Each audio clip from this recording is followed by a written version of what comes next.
Chers auditeurs et auditrices de Radio Jena, c'est un réel plaisir de vous retrouver pour ce nouveau numéro de l'heure du droit. Lors de l'ouverture d'une succession, il survient très souvent des conflits entre successibles et ces conflits portent généralement sur le foncier en menant les protagonistes à faire recours aux autorités judiciaires.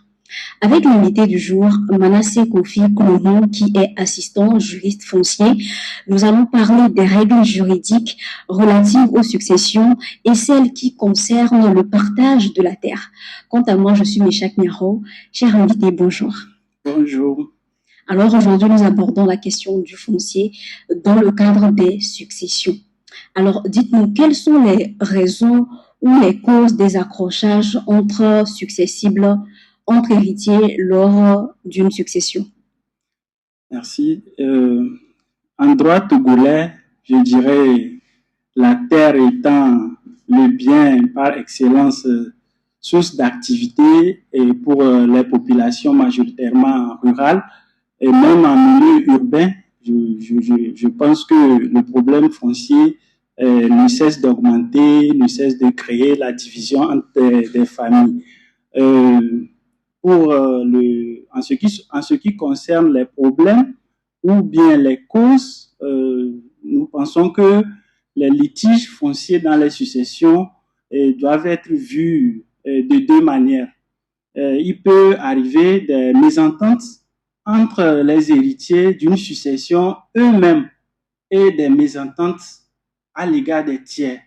Donc, il faudra avoir cette vue-là pour comprendre en réalité le problème des successions.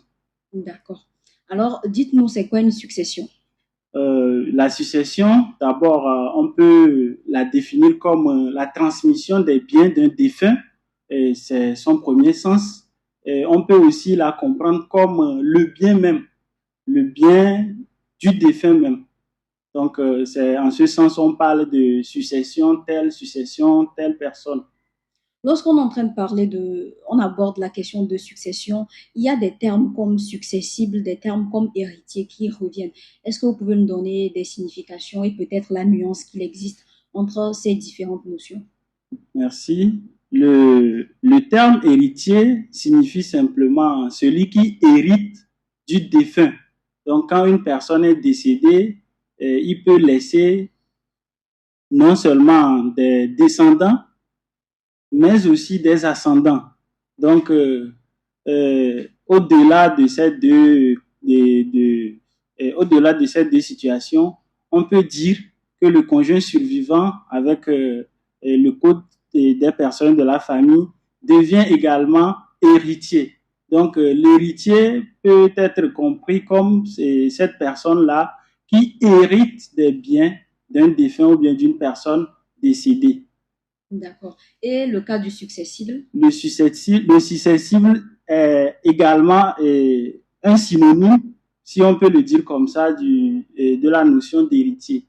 D'accord. Alors, quelle personne peut se prévaloir d'une succession? Oui, fondamentalement, celui qui peut se prévaloir d'une succession, c'est d'abord les enfants de la personne qui est décédée. Donc, si la personne n'a pas des enfants, s'il a un conjoint, le conjoint aussi a droit à la succession. Il y a également les ascendants de cette personne-là, notamment les parents en ligne maternelle ou paternelle. D'accord. Est-ce que c'est seulement à la mort d'une personne que la succession s'ouvre ou elle peut s'ouvrir de son vivant? Lorsqu'une personne est vivante, on ne peut pas parler de succession parce que la succession s'ouvre au moment du décès. Donc, c'est après la mort. Il peut arriver même un temps donné avant qu'on ouvre la succession. Et dans notre droit, souvent, on dit que la succession s'ouvre au dernier domicile du défunt. D'accord. Maintenant, dans la pratique, on se rend compte qu'il y a des personnes peut-être qui, de leur vivant, choisissent de partager leurs biens. Dans ce cas, quel terme il faut utiliser?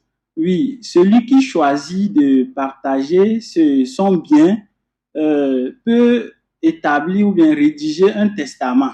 Donc, le testament permet à celui qui prévoit sa mort prochaine ou bien la période, et une personne qui essaie de régir la succession après la période de son décès. Donc, il va essayer de voir un notaire ou lui-même, puisqu'il y a différentes sortes de testaments. Donc là, lui-même désigne les personnes qui sont à son, bon, à son avis, destinées à hériter de ses biens. Donc ce testament-là prendra effet après sa mort. Donc c'est dans ce cadre-là, on parle de succession testamentaire. Donc il faudra distinguer alors la succession testamentaire de la succession ad intestate. Donc souvent c'est le terme qu'on utilise pour expliquer une succession où le défunt n'avait pas de son vivant prévu ou bien disposé de ses biens. D'accord. Alors, du vivant d'une personne, lorsque elle-même, elle procède au don de ses biens, pendant qu'elle-même, elle est encore vivante, quel nom on donne à ce genre d'acte? Oui, nous pensons, bon, là, il y a la situation, ce qu'on appelle les legs. La personne a légué le bien. Donc, en fait, il faut différencier les donations entre, c'est pourquoi nous parlons de donations entre vifs et donations donations entre vifs ou à cause de mort. À cause de mort. Voilà. Ok. Alors, quels sont les biens qu'on peut mettre qui entrent dans la succession? Si nous restons dans le cadre du foncier, donc fondamentalement, c'est le bien terre. Donc, c'est les biens fonciers de la personne décédée ou bien de la personne qui veut disposer de ses biens.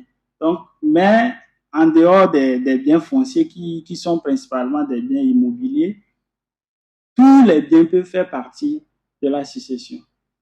Il semble aussi qu'on puisse à la fois hériter des biens positifs que des biens négatifs d'une personne. Oui, l'héritage de ces types de biens. Donc, on peut dire par exemple le passif. Si on voit sous un aspect péjoratif la question, donc les dettes d'une personne décédée peuvent être transmises à ses héritiers et ces derniers peuvent être appelés à régler ou bien à purger les dettes qui sont contractées par leur auteur. D'accord. Alors, en tant qu'héritière ou héritier, est-ce qu'on peut décider, par exemple, de refuser un héritage qui nous a été donné? Oui, c'est la situation de la renonciation de l'héritage. Et je pense que chaque personne a ce droit-là de renoncer à l'héritage lorsque il ne veut pas partie des successifs de cette personne-là. Maintenant, est-ce que, par exemple, dans les biens qui vont faire l'objet de la succession, on peut décider de renoncer à certains biens et de posséder d'autres? Je prends le cas, par exemple, des dettes. On décide, par exemple, d'acquérir les meubles, d'acquérir les maisons, les voitures. Et maintenant, au niveau des dettes, on refuse de les prendre. Est-ce que c'est possible? Non, cette situation n'est pas possible parce que si vous acceptez bénéficier de la succession de votre auteur, là, vous devez également répondre du passif. Ok, merci. Alors, vous avez parlé tantôt des ascendants, des descendants, de la famille maternelle, de la famille paternelle. Quel est l'ordre que ces personnes, qui vient avant l'autre ou qui vient après l'autre au moment où on procède au partage de l'héritage? Oui, et fondamentalement, quand on lit les dispositions de l'article 414 et suivant, on voit quand même que la loi donne priorité aux enfants de la personne décédée. Donc, une fois une personne est décédée, fondamentalement, c'est les enfants qui doivent venir à la succession de cette personne.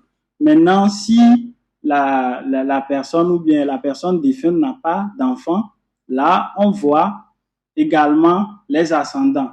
Maintenant, dans la succession des ascendants, il y a la question du conjoint survivant que le législateur n'a pas oublié. Donc, il donne un quart des biens du défunt au conjoint survivant. Et ce conjoint survivant peut être un homme ou une femme. Donc, du moment où, chez nous, du moment où, au décès de la personne, les oncles essaient de s'accaparer ou bien de refuser ce droit fondamental-là aux enfants et même aux conjoints survivants. C'est bien qu'il y a des règles spécifiques, mais lorsque ces personnes-là essaient de s'opposer à la jouissance de ces biens, il y a conflit. Maintenant, s'il arrive une situation où dans les clauses du testament, le décujus a prévu ne rien laisser ni à son conjoint survivant, ni à ses enfants, que fait-on? Bon, et tout dépend de la disposition que contient le testament.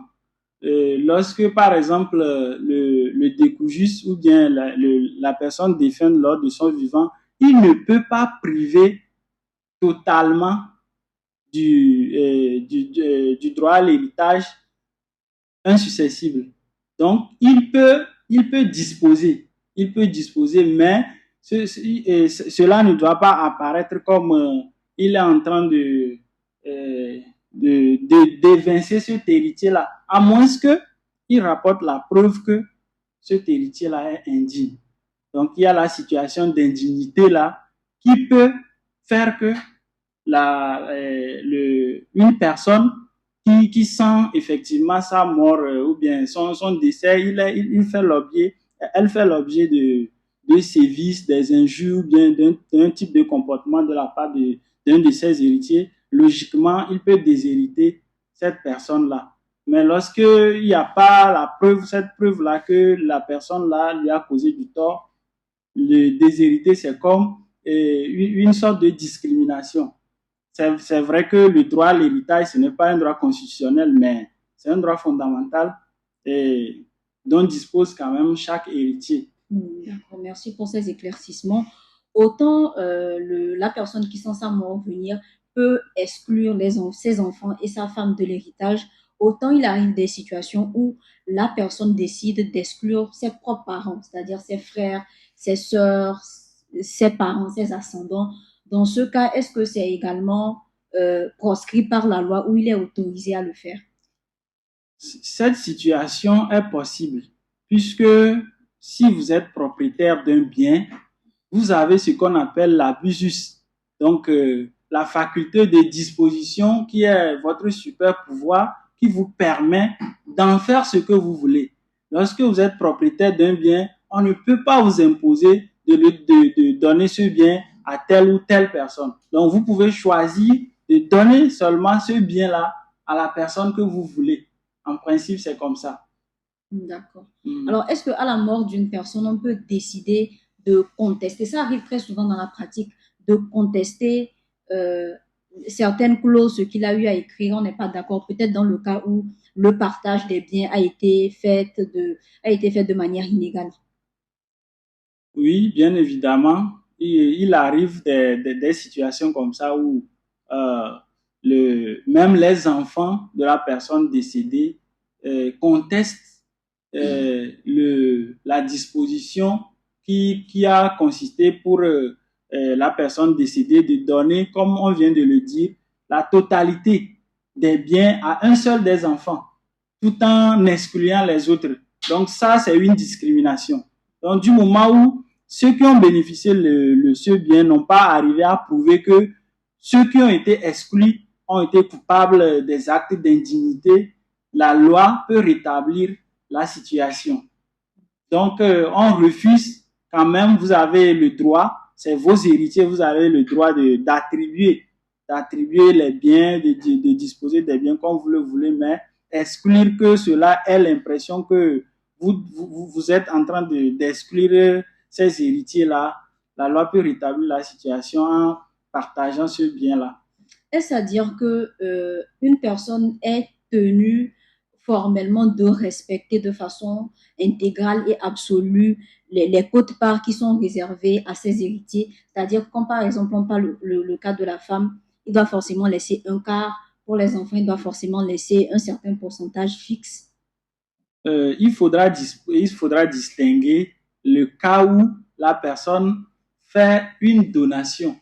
Genre, il est vivant, s'il veut donner le bien, là, il donne la quotité qu'il entend donner à telle personne, telle personne. Maintenant, s'il dispose dans le testament que après mon décès, tel bien sera donné à tel pourcentage à telle personne, là, on respecte. Mais la disposition du un quart, c'est vrai, ça peut être prévu, mais je pense que c'est une situation qui est soumise à des conditions.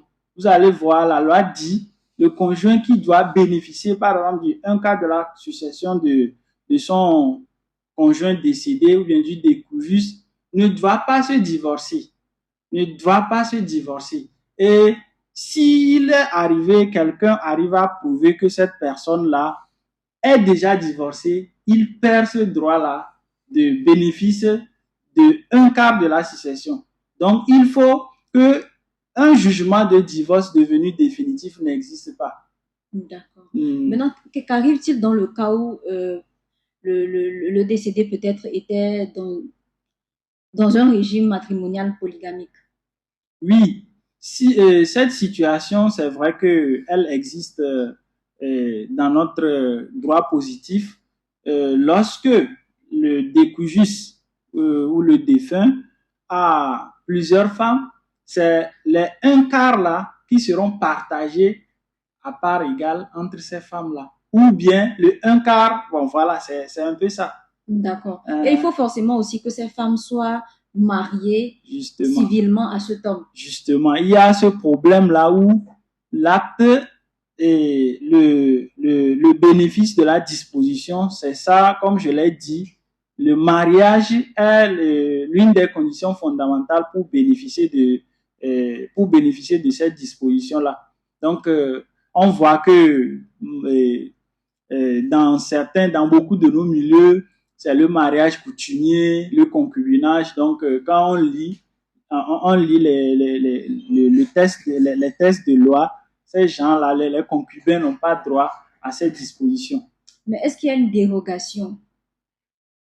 Une dérogation, bon, je pense bien que la seule situation, c'est peut-être si les enfants, parce qu'il n'est pas interdit que les enfants donnent à leur mère ou bien à leur papa les biens qu'ils ont hérités, une partie des biens qu'ils ont hérités. Si eux-mêmes, ils décident lors de l'ouverture de la succession de lui attribuer, tant mieux. Mais tant que l'épouse n'est pas légalement mariée, elle n'a pas droit à la succession. Non. Merci. Alors, venons-en à la terre, au foncier, l'objet de notre émission. On sait très bien que la terre fait partie des éléments du patrimoine qui entrent dans la succession. De manière générale, que dit la loi sur le partage de la terre? Bon, nous allons nous référer aux dispositions qui existent. D'abord, il faut comprendre que le partage du bien foncier terre ne prend pas en compte le sexe, l'âge et autres. C'est-à-dire que toute personne a droit à l'héritage de la terre. Donc, il n'est pas bon d'exclure telle personne ou telle personne. Donc, les héritiers n'ont pas ce droit-là à exclure l'un d'eux et à s'attribuer la part du lion. Non. D'accord. Est-ce que relativement à la succession, il y a une quote-part, parlons du foncier aussi, il y a une quote-part pour chaque successible? Il n'y a pas de quote-part définie. Tout dépend de la contenance du bien qu'on va partager.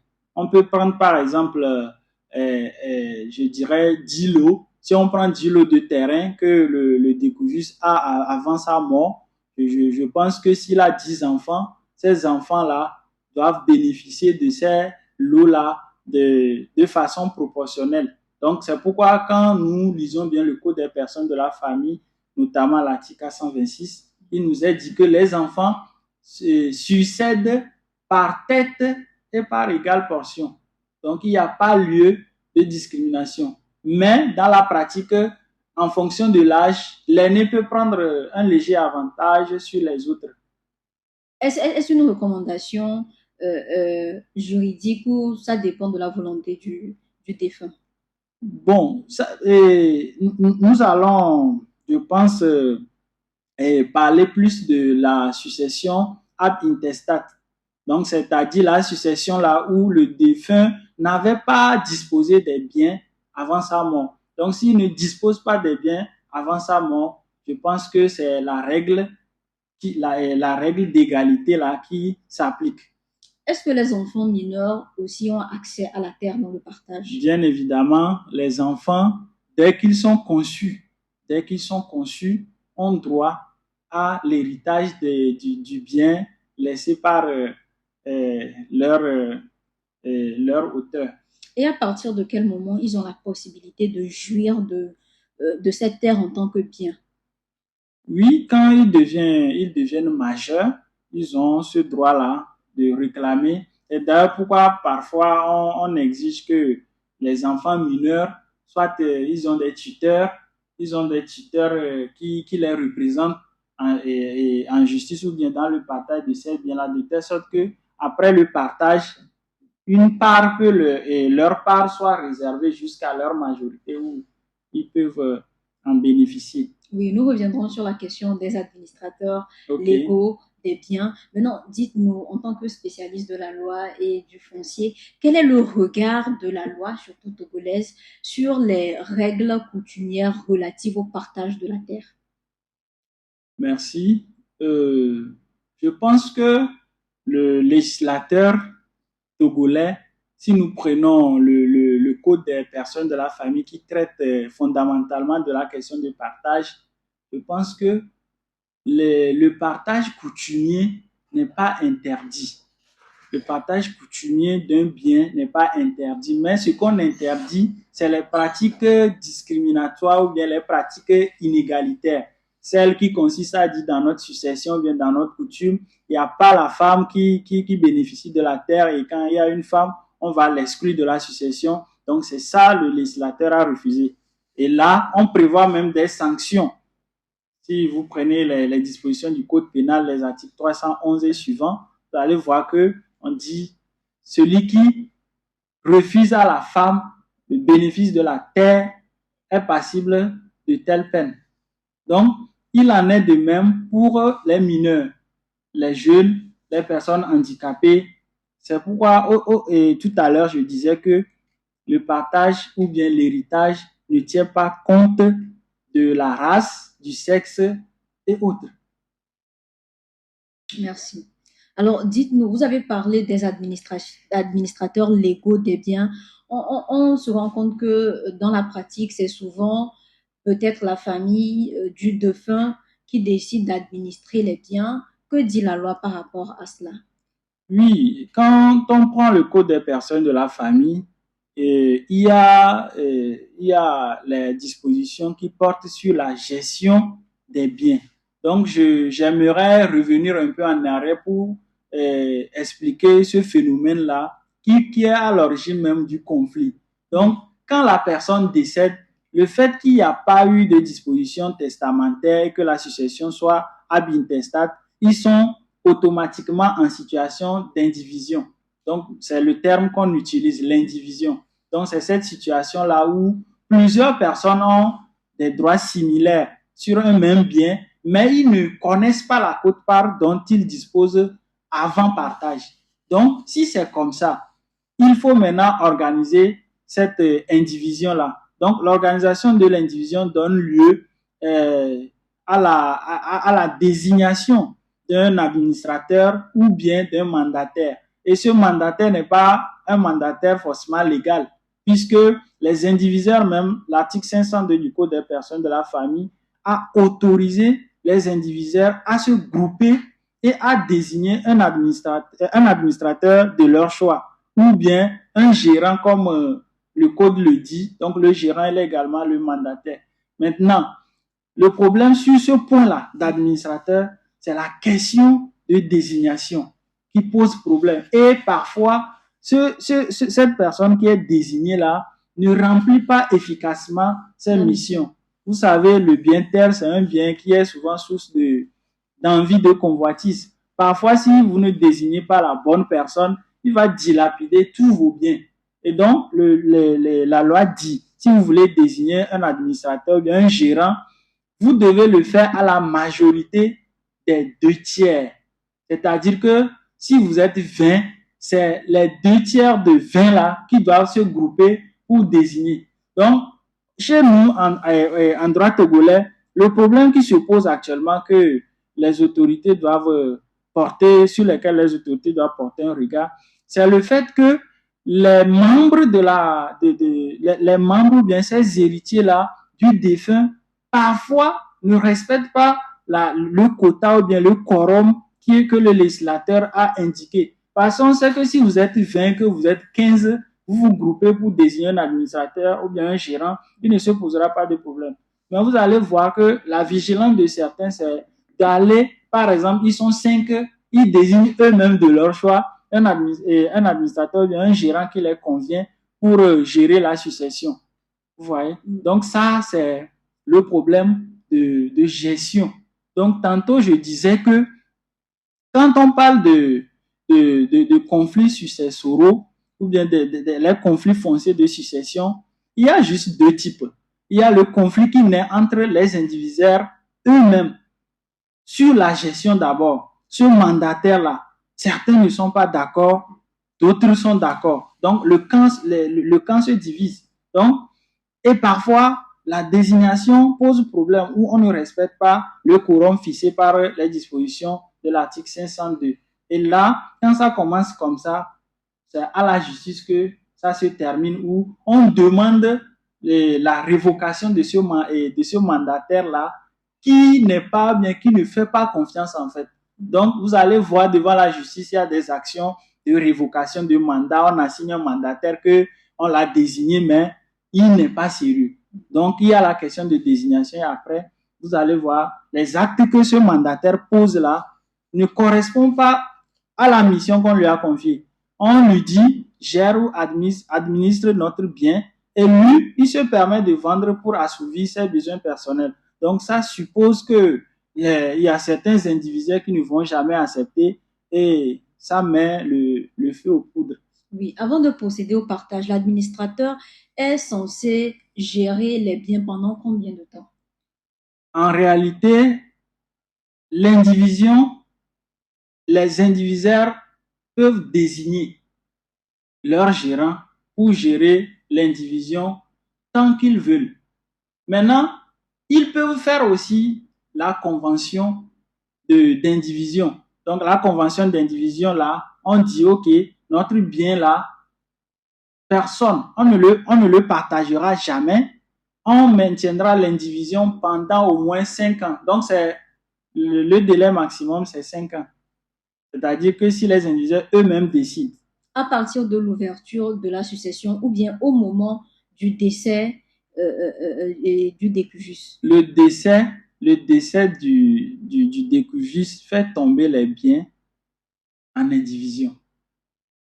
Donc, si à son décès, rien n'a été dit, donc c'est l'indivision successorale.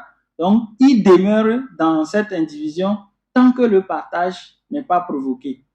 Et là, ces membres ou bien ces indivisaires-là, aucun n'a de droit personnel ou bien de droit spécifique sur le bien foncier.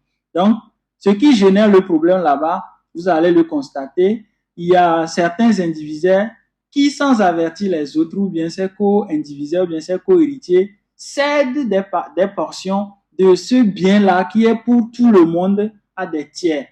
Et là, ces tiers personnes-là viennent peut-être pour commencer des travaux. Si moi j'achète un bien, je vais vouloir aller travailler. Oui, construire. Voilà, construire ou bien faire des activités agricoles, appelons-le comme nous voulons, mais la personne qui achète le bien ne va pas rester sans rien faire. Et c'est lorsqu'il va ou bien elle essaie de commencer quelque chose qu'elle heurte ou bien elle se heurte aux oppositions des autres co-héritiers qui se disent mais qui t'a vendu, qui t'a autorisé, qui t'a dit de faire ça. Il n'est pas habilité à vous céder cette portion-là. Et là, le litige se pose. Donc, ces genres de cas sont fréquents au Togo. D'accord. Lorsque ce genre de cas, ces cas sont fréquents et que les gens vont en justice, il arrive parfois qu'on leur délègue un administrateur légal. Quel est le rôle de cet administrateur-là pour les biens indivis? Oui, ça, c'est l'administrateur judiciaire là que le juge désigne. Parfois, il y a des cas où, quand on va en justice, peut-être les biens du défunt ne sont pas tous répertoriés, ne sont pas tous déclarés au juge. Donc, pour les connaître, si les administrateurs et les indivisaires, pardon, eux-mêmes acceptent de, de, de demander au juge de leur désigner, ou bien de désigner un administrateur, là, le juge va accorder cette demande-là en tenant compte de l'intérêt de la famille. Et maintenant, lorsqu'il rentre dans la famille, quel est son rôle? Qu'est-ce qu'il est censé faire? Comment est-ce qu'il est censé gérer les biens qui sont mis à sa disposition? Généralement, ces missions sont spécifiées dans la décision qui le désigne. Donc, il n'y a pas une mission, il y a pas une mission générale qu'il va exercer, mais il peut être missionné ou bien désigné, par exemple, de gérer le bien et de collecter, par exemple, des loyers, rendre compte régulièrement aux indivisaires ou bien à la justice. En réalité, la désignation de ces administrateurs, c'est pour régler une situation urgente. C'est pour régler une situation urgente. Mais il y a une situation que nous voulons préciser, c'est que quand vous êtes indivisaire, le droit au partage est fondamental. Donc, vous avez le droit de demander votre quote-part si vous ne voulez pas, vous n'avez pas confiance, bien vous ne voulez pas subir peut-être voilà, vous ne voulez pas rester. C'est pourquoi on dit nul n'est censé à demeurer dans l'indivision. Le partage peut toujours être provoqué. Donc, si vous vous sentez menacé, vous allez demander votre bien et vous en allez. D'accord. Maintenant, que doivent faire les héritiers ou les successibles s'ils se rendent compte que le défunt peut-être possède des terres dont il a possession, mais qu'il n'a pas la propriété? C'est-à-dire, il n'a pas les documents, les titres fonciers, ce n'est pas inscrit au cadastre. Dans cette situation, ils font comment pour revendiquer la terre? Bon, tout dépend de la personne contre qui il revendique le bien. Si c'est un successible ou bien un héritier, cela ne pose pas de problème. Logiquement, ils peuvent demander le partage, ils peuvent demander à ce que tous ces biens-là soient rassemblés, à moins que celui contre qui, l'héritier contre qui il demande le partage, arrive à prouver que non, ce n'est pas le bien de votre ou bien de notre papa à tous. Parce qu'il y a ces cas qui arrivent que vous payez un bien ou bien on vous donne un bien à titre personnel. Et là, je vais essayer de parler un peu élevé, mais il y a la question des tovinigma, non-poménigma, topoménigma ou bien les poménigma. Il y a des différences fondamentales là qu'il faudra faire parce que le problème se pose avec acuité devant les juridictions où les susceptibles d'un aïeul commun demandent à hériter les biens d'un des parents. Donc, souvent, les gens n'acceptent pas parce que, à supposer que moi, mon père a un bien précis qu'il a acheté. Supposons qu'il a acheté le bien là et c'est ce bien là qu'il utilisait, ou bien cette terre-là qu'il exploitait avant sa mort. Après sa mort, c'est bien que le papa, il a des oncles qui ont en fait un aïeul commun. Et on dit que votre grand-père a une parcelle de terre ici, mais ça là, c'est pas pour votre grand-père, c'est pour le papa. Mais les autres qui sont descendants de l'aïeul commun tentent parfois de revendiquer la propriété exclusive d'un des parents. Donc, il y a ce problème-là. Et comment ils font? Ils se rendent en justice ou comment est-ce qu'on arrive à trancher? Oui, bon, je pense qu'il faut distinguer. Il faut distinguer. C'est vrai que si vous prenez le code foncier, on doit nuancer selon que l'on se situe en milieu rural ou bien en milieu urbain. En milieu rural, le législateur a essayé de solutionner un peu ces problèmes-là en disant non, quand vous êtes au village, c'est l'arbre par l'arbre quand vous avez un problème. L'article 675 de notre code foncier dit, OK, réglez le problème devant les autorités coutumières et si vous ne trouvez pas solution, avec un PV d'échec de règlement à l'amiable, vous pouvez vous diriger vers les juridictions. C'est vrai qu'aujourd'hui, ces dispositions posent, on peut dire, les problèmes de partialité, puisque ce n'est pas tous les chefs qui sont impartiaux. Voilà, qui sont impartiaux. Parce qu'il peut arriver où des déviances où un chef prenne carrément parti. Donc, les gens ont tellement peur de cet aspect de la chose qu'ils préfèrent directement se tourner vers la justice pour régler. Mais tout dépend chez nous, c'est la question de la preuve.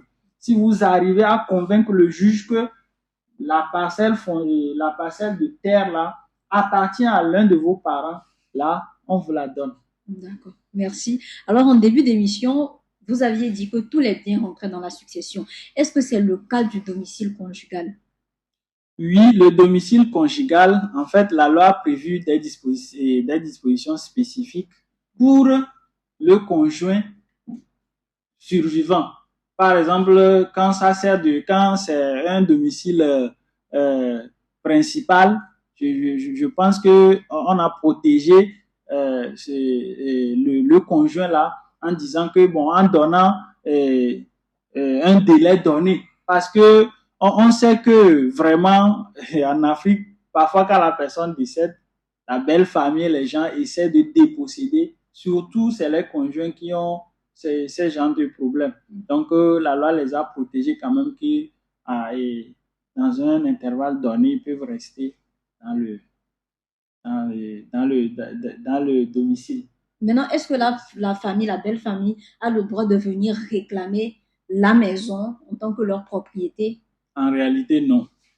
En réalité, non. Puisque il faut distinguer, comme on l'a dit, il faut respecter l'ordre de la succession. Si la belle famille, si les ascendants, malgré que le décujus a des enfants, des enfants et un conjoint, ils ne peuvent pas venir réclamer ces genres de choses-là. Mais les héritiers, oui, parce que c'est la propriété de leur auteur. D'accord. Est-ce que, par exemple, le défunt peut prévoir, de son vivant, peut prévoir qu'à sa mort, on vende et qu'on liquide le domicile conjugal? Est-ce que c'est normal? Est-ce que c'est légal? Non. Non, c'est son bien. Mais s'il voit qu'il y a des problèmes et que ça risque le problème risque de s'envenimer après son décès, il peut prévoir de telles dispositions, mais il doit respecter quand même ce que la loi dit à propos. Merci. Dites-nous aussi, quel est le sort des biens, des immeubles, des maisons construites, acquis ou construits par les deux conjoints? Oui, bon, il faut distinguer. Souvent, tout dépend du régime matrimonial des conjoints, des couples. Si, logiquement, s'il n'y a pas un mariage et il n'y a pas de régime matrimonial. Donc, si c'est le régime communautaire, ça dépend aussi. Parce que c'est les biens qui sont acquis pendant le mariage. Donc, si c'est aux deux conjoints, là, d'accord, c'est leur propriété. J'ai oublié de dire que l'indivision, il y a l'indivision successorale qui résulte du décès et l'indivision là qui peut résulter ou bien qui peut exister entre deux personnes. Donc, par exemple, les couples. Donc, si le bien, la maison ou bien les immeubles dont vous parlez ont été acquis pendant le mariage, le régime de la communauté, ça, c'est leur propriété à deux. Et je pense que à la mort d'un des conjoints, le partage peut toujours être provoqué. Le partage? Oui. Acquis. Bien que ça ait été acquis par les deux conjoints, ça va rentrer dans la succession. En fait, c'est les biens aux deux. Donc, le bien là, ou bien les biens qui appartiennent aux deux, à la fin, c'est aux deux personnes. Donc, si un conjoint décède, on peut partager et la part du défunt peut revenir à ses héritiers. Donc, la loi de la succession peut toujours s'appliquer à ce bien-là que le conjoint a délaissé, même en étant dans la communauté de biens. Maintenant, il arrive des situations où on n'arrive pas à prouver que le bien a été financé ou a été acquis par les deux. Je prends le cas de la construction d'une maison. Peut-être la femme, l'épouse survivante, n'arrive pas à prouver qu'elle a contribué à construire la maison. Dans ce cas, comment on procède lors du partage? Malheureusement, je suis désolé de le dire, mais à défaut de preuve, la preuve est la rançon du droit. Donc, si vous revendiquez quelque chose, vous êtes tenu de la prouver. Si vous n'arrivez pas à prouver, vous perdez votre droit là d'avoir ce que vous demandez. Donc, c'est le principe. Si même par témoignage ou bien des faits, vous n'arrivez pas à prouver, parce qu'il y a de ces cas-là où, bon, nous avons récemment eu un cas où la femme a acquis, selon ce qu'elle dit, elle a économisé avec le mari pour acheter la parcelle de terre, les constructions, tout. Mais elle n'a pas été vigilante. L'immeuble tout entier a été immatriculé au nom du mari. Donc, il y a un problème maintenant où les deux sont en instant de divorce. Maintenant, la dame dit, mais je veux récupérer ma part. Le titre foncier au nom du monsieur. Comment prouver, comment établir cette preuve-là? Donc, c'est compliqué. Donc, autant être prudent que de se laisser avoir par ces genres de situations. Parce que là, on va bavarder, mais il n'y a pas une preuve comme ça. Donc, la décision finale reviendra au juge. D'accord. Alors, dites-nous, qu'est-ce qu'il faut faire pour réussir une bonne succession? Les conditions qu'il faut respecter. Réussir une bonne succession, c'est-à-dire, je n'ai pas compris la question. Oui, au moment du partage, qu'est-ce qu'il faut faire pour éviter que des conflits ne surviennent? Ok. Je pense plutôt plus à la prudence.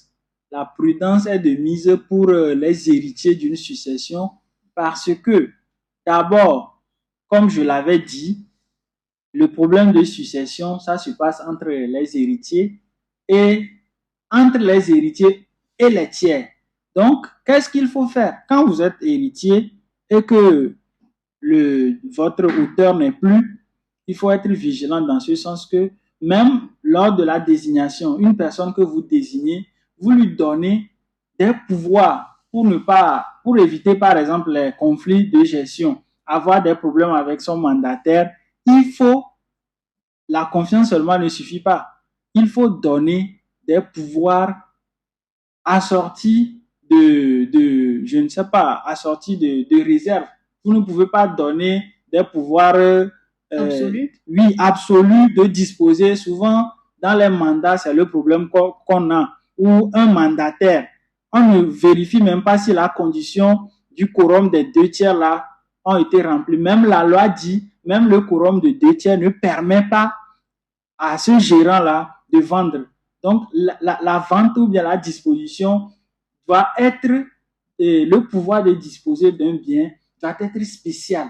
Donc, une fois que vous avez des biens et que vous voulez donner un mandat à quelqu'un, donnez-lui des mandats de gestion. Et si vous lui donnez un mandat ou bien un pouvoir de disposer, il faut spécifier ces biens-là. Donc, nous pensons que il serait bien quand même pour aussi les acquéreurs de terres qui viennent, ce n'est pas avoir l'argent et aller quelque part pour voir les propriétaires terriens, ce n'est pas ça, se mettre à l'abri. Il faut voir si la personne qui vous vend la parcelle a les droits, a le titre qui lui permet de vendre. Donc, il faut le contenu là, il faut toujours vérifier ça. Si la personne dit, OK, il est mandataire, on ne peut pas être mandataire dans la bouche. C'est vrai qu'il y a ce qu'on appelle la théorie du mandat apparent, sur lesquels les gens se fondent généralement, mais c'est un peu compliqué. Autant éviter le problème au seuil, demander, vérifier le pouvoir du mandataire, là, celui-là qui vous vend, vérifiez. Vous pouvez lui demander le titre de propriété qu'il a avant de vendre. S'il dit qu'il agit pour une succession, demandez immédiatement le mandat des héritiers. Sinon, après, vous allez quand même dépenser en justice avant de peut-être qu'on va défendre votre droit, ou bien on va vous donner raison, vous aurez déjà dépensé du temps et beaucoup du d'argent. temps. Et je pense qu'on a déjà dépassé assez le temps. On aura Ok. le temps dans les prochaines émissions de Ok. vraiment revenir parce que les conflits qui concernent le foncier sont assez nombreux. Il y a tellement de choses à dire. Et je vous remercie d'avoir répondu à notre invitation. Je rappelle aux auditeurs et auditrices que vous êtes assistant juriste foncier. Vous vous nommez Manasseh Kofi. Merci d'avoir accepté notre invitation. Et vous qui nous suivez, cette émission s'achève ici. Merci de nous avoir suivis jusqu'à la fin. On se donne rendez-vous la semaine prochaine pour traiter un autre sujet de droit dans votre émission L'heure du droit. D'ici là, portez-vous bien et à très bientôt. Au revoir.